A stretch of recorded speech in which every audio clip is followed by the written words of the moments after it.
স্বামী বিবেকানন্দ ময়দানের নামে পরিচিত এই মাঠেই খেলাধুলা করে ক্রীড়াপ্রেমী কিশোর কিশোরীরা। মাঠটিতে অনুষ্ঠিত হয় বিভিন্ন ক্রীড়া প্রতিযোগিতা সহ সামাজিক ও সাংস্কৃতিক অনুষ্ঠান। সরকারিভাবেও বিভিন্ন অনুষ্ঠানের জন্য ব্যবহার করা হয় এই মাঠ। তবে দুর্গাপূজা উপলক্ষে এই মাঠকে সামনে রেখে জম্পেশ কামাই বাণিজ্যের ধান্দা খুলে বসেন চন্দ্রপুর এলাকার কিছু বিজেপি নামধারী শিকি আদুলি নেতা। বিভিন্ন মহলকে ম্যানেজ করে সবুজ মাঠে বসানো হয় নাগরদোলার আসর। মোটা অঙ্কের দক্ষিণা নিয়ে গেরুয়া নেতাদের ইশারায় মাঠে বসে বিভিন্ন স্টল ও দোকান। নাগরদোলায় আসর ও দোকান থেকে মোটা অঙ্কের অর্থ পকেটে ঢোকান চন্দ্রপুর এলাকার এই বিজেপি নেতা ও স্থানীয় একটি স্বার্থান্বেষী মহল।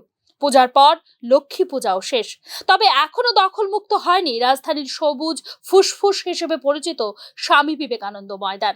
যে মাঠে সকাল বিকেল চলতো ব্যাট বলের লড়াই, জুডো, ক্যারাটির প্রশিক্ষণ শিবির, সেই মাঠেই এখন বড় বড় গর্ত, ইতিউতি ছড়ানো মদের বোতল ও ঢাই করে রাখা নাগরদোলা কোম্পানির লোহা লঙ্কর। চোখের সামনেই অনাচার দেখার পরেও চুপ স্থানীয় প্রশাসন। কিভাবে একটি সরকারি ময়দানকে দীর্ঘদিন ধরে কামাই বাণিজ্যের কারণে দখল করে রেখেছে ধান্দাবাজ এক শ্রেণীর শিকি নেতা, সেই জ্বলন্ত বিষয় নিয়ে নানা মহল থেকে শুরু হয়েছে সমালোচনার ঝড়। প্রসঙ্গত, রাজ্যে ক্রীড়াক্ষেত্রের বিকাশে সরকারের ভূমিকার কথা প্রায় সময়ই বিভিন্ন অনুষ্ঠানে তুলে ধরেন বিজেপি নেতারা। তবে খেলাধুলার 12টা বাজিয়ে রাজধানীর প্রাণকেন্দ্র এই ময়দানকে যেভাবে কার্যত দখল করে রাখা হয়েছে, সেই বিষয় নিয়ে একেবারে চুপ প্রশাসন ও ক্রীড়া কর্তারা। সরকারি নীতির সঙ্গে বাস্তব পরিস্থিতির অমিল হলেই ধরা পড়ে কোনো না কোনো ছিদ্র দিয়ে বেনজল নেতাদের দাপট। আর কামাই বাণিজ্য সক্রিয়ভাবে চলছে।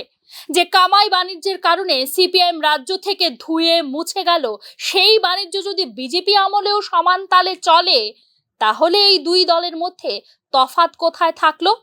স্বামী বিবেকানন্দ ময়দানের এই ঘটনায় তাই এখন সাধারণ মানুষের প্রশ্ন। Bureau report, news now.